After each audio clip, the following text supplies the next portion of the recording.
Hello, hello, and hello to all of my Taurians. This is Queen Amun Ra coming to you with your midweek Wednesday reading. Taurus, aren't you so glad that you made it to the other side of this cycle? Yes, that cycle, the last cycle that we closed out was quite interesting because it talked about breaking generational cycles and breaking generational chains so that you still have a clear view of what your purpose is. That was a big test for a lot of people. So when we had that last quarter moon in Scorpio, Taurus, you realized you landed on the bright side of the moon if you felt more imaginative, more determined, more ambitious, more emotional, but in a good, in a positive way, and more idealistic. But you realize people who in contrast, you realize people who landed on the dark side of the moon because they were more obstinate, more secretive, more jealous, resentful, and domineering, right? So when you're closing out cycles and the emotions that go along with breaking generational cycles and breaking generational chains, whoo, all right. Here we have the Star card. We have the Eight of Coins. We have the Knight of Cups. We have the Three of Swords. We have the Six of Swords. We have the Page of Coins in reverse. So, what I'm seeing in your cards is that Source is trying to teach you how to nurture yourself, right? So, you have the Eight of Coins here, but Source is saying to you, there's no, like if somebody was expecting money to come from somewhere else, this is not coming from like, a check is coming to you or something like that, unless you create room to tap into your creativity to create room for at least 8 streams of income. So for instance, if you were waiting for a check from something in particular, sources like it's time to learn how to inspire yourself to open up room. So to learn how to be more adaptable. That's what this new moon in Pisces is about, is learning how to go with the flow of the water. Pisces is a water sign. Like you, it's a divine feminine sign, but it's a mutable sign. Like you're a fixed sign, it's a mutable sign. So it adapts easy to whatever environment it's in, right? And so Source is saying to you, you have to learn how to inspire yourself. You have to learn how to save yourself, be your own knight in shining armor. The Knight of Cups energy is like, I'm saving myself through Source within me. So I'm not waiting for somebody else to come and save me from anything. I need to save myself. I need to activate that divine masculine energy, toss out all the bitter hurt, all the unhealthy and wounded emotions about something, and I need to inspire myself to kind of sort of climb up out of a lower frequency and get to a higher level elevation, right? Even though I may be disappointed and deeply heartbroken by something that I felt someone did to me, I still need to pull myself to a higher ground, right? And that's what Source is trying to do, is help you to dig deep. That's what this last quarter moon in Scorpio was about. Not only was that last lunar cycle about finding your life purpose, like why are you here on earth, not your job, your purpose. Why are you here? What do you like to do? What do you love to do? What are you passionate about? What rejuvenates you when you wake up in the morning? Here we have the Four of Cups. There we go. Somebody in their sun. We have the Ten of Cups. We also have the Lover's card. We have the High Priestess and also the Five of Pentacles. So something from your past, like I said before, that somebody was using as an emotional crutch, something having to do with family, something having to do with money. And if you're blaming somebody else for disrupting your money or having something to do with your family, whether it's mom and dad, or you have kids with somebody, Source is saying you're going to have to crawl, bring yourself up out of that and inspire yourself. So I'm going to give you some, like I've been giving everybody else, some waxing crescent moon focus. So you can, like, as even though we're still feeling the effects of the new moon in Pisces, we're also waxing crescent moon. So the moon is becoming even more illuminated until we come to full moon, and then it starts to wane. So Source doesn't want somebody to use their emotions from the past as a crutch, right? So that's the Five of Pentacles. Again, like I said before, and I've said it before, I'm not going to keep repeating myself, but if you're new, love is coming across somebody's path, and it's going to feel like a huge weight has been lifted.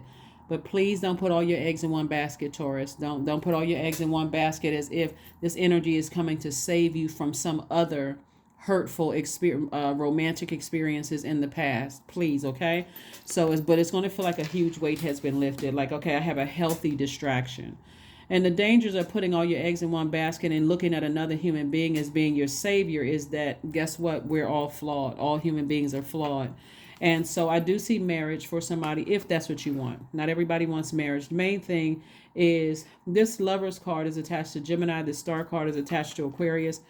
And what Source wants, this Gemini card is like, this is your opportunity to take the time to learn. This Lover's card above twin flame energy, way above twin flame energy, is Gemini. We're coming up on the first quarter moon in Gemini. We're not talking about a person that's a Gemini, but this gives you an opportunity. Gemini is ruled by Mercury, the learning and knowledge planet.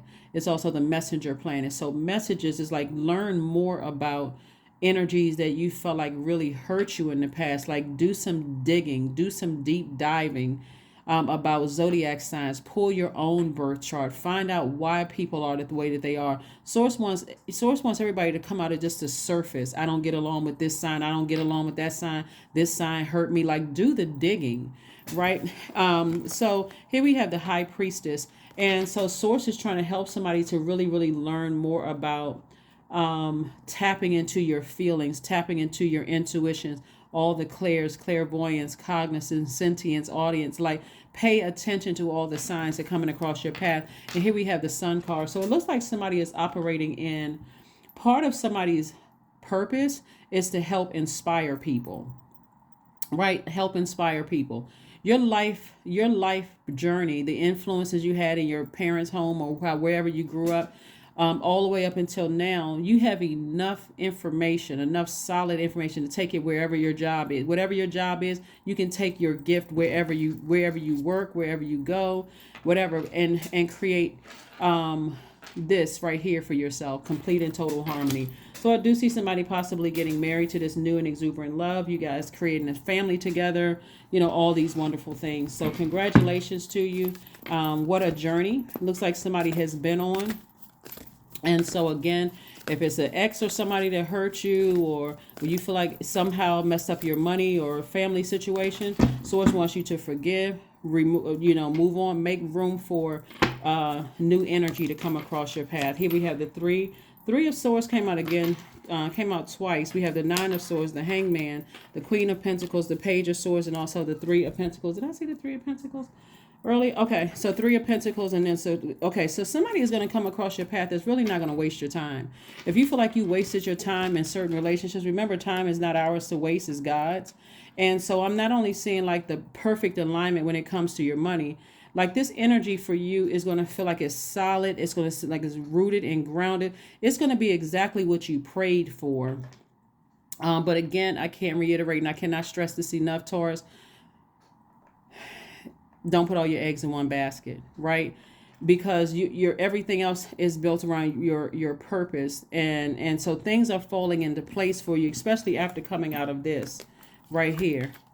Broken heart. Maybe you were maybe you were married twice, or maybe you had thought about getting married twice and you were just heartbroken by both of them. So your ancestors are all around you trying to help you through some things. Or maybe you were engaged, or maybe you had you felt like this was the love of my life, or this is my twin flame twice and I was burned by both of them. Whatever the case may be, kept you up like this. Source is saying to you, now is time to do the work, to really study, find out, learn about zodiac signs. Learn about what sets this one apart from that one, right? That kind of thing. So I do see the anxiety going away. You certainly don't look like what you've been through, but the overthinking of it is actually cutting into your money. The overthinking of something has really cut into somebody's money. Here we have the Hangman, which lets me know that it's time to use your imagination to dream bigger. Not to say, oh, I know I wasn't imagining things and I know this, and keep spending time on it where it's taking away, like I said, using it as a crutch, emotions as a crutch. You didn't waste time. It's not yours to waste. It is God's time to learn, to grow, to become more adaptable to to adapt to your new life. So let's see what else we have going on. Let's see. Here we have look to the stars. Look to the stars. Like I said, it's time to learn. It's time to learn. It's time to grow and get grounded. 31 is reduced to 4. 4 is the earth number. So it's time to get really rooted and grounded to the earth. Really let source know what you want in terms of how do you want your family life to look? How do you want your money to look? But it's time to grow. It's time to learn lessons. Confidence is key to your success. That's right. Confidence is key to your success. Let's see what your number is, Taurus, and let's get ready to close it out. So like I said before, during the waxing crescent moon, now that we've had the new moon in Pisces. But I saw a card in here somewhere. Yep. New moon in Pisces. What is this? Three of Cups. This is nice. Okay, so 3 of Cups lets me know that somebody is in gratitude. Like it's like you're thanking God in advance. You're not asking God. You're not praying. You're going boldly before the throne of grace within. You're saying, thank you, Source, for sending me the person that's perfect for me, the person that's compatible, And if you are already currently in your relationship with your person, you're thanking Source for that person. You're thanking Source for all the wonderful things about that person. Now that you've broken some kind of generational cycles and chains and you're no longer using that emotion as a crutch, right? Here we have 0, 0. I am observant. Angels ask for your attention. Open your eyes, listen, and think about everything that is happening. Trust your intuition and follow their guidance without any delay. Focus inward through meditation and prayer. That is right. And so speaking of affirmations, so during the waxing crescent moon, during each one of the major moon phases, there's always something that we can do, right? So during the waxing crescent moon, you can write out your intentions and read them every day. You can use positive affirmations. These are positive affirmations from one of our soul tribe, soul family, soul circle. You can use visualization. How do you visualize your life to be? Again, the time that you may have thought you wasted, Taurus, is God's time. So that was your time. That's your energy to be grateful, right? For every day you get to wake up. Here we have also, you can work on your self-confidence. That's what this card, confidence is key to your success. And also you can form your intentions and set out a clear plan of action. You can also anchor your intentions by focusing on one thing as your priority goal. So let's see what your affirmations are. Here we go. Letting go. That's why I like to shuffle them in front of you. Affirmations for letting go. These are things you can say to yourself. You can write them down and say it to yourself every day. I release what I can't control. I let go of doubt. I will not allow fear to stop me. I say goodbye to all that blocks my growth. I am weightless, free from burdens. I am shifting my perspective. I am free from regret. Failure is a helpful feedback. That's right. That is what I have for you, Taurus. Happy being in your new relationship, but also happy releasing things from the past that really, really blocked the happy family, happy, healthy, harmonious family, and also blocked your money from the past. So release all of those unhealthy and wounded emotions. Forgive whomever for whatever. You don't look like what you've been through, and so you're almost there. You're almost there. That is what I have for you, and I will see you all on Freedom Friday. Bye.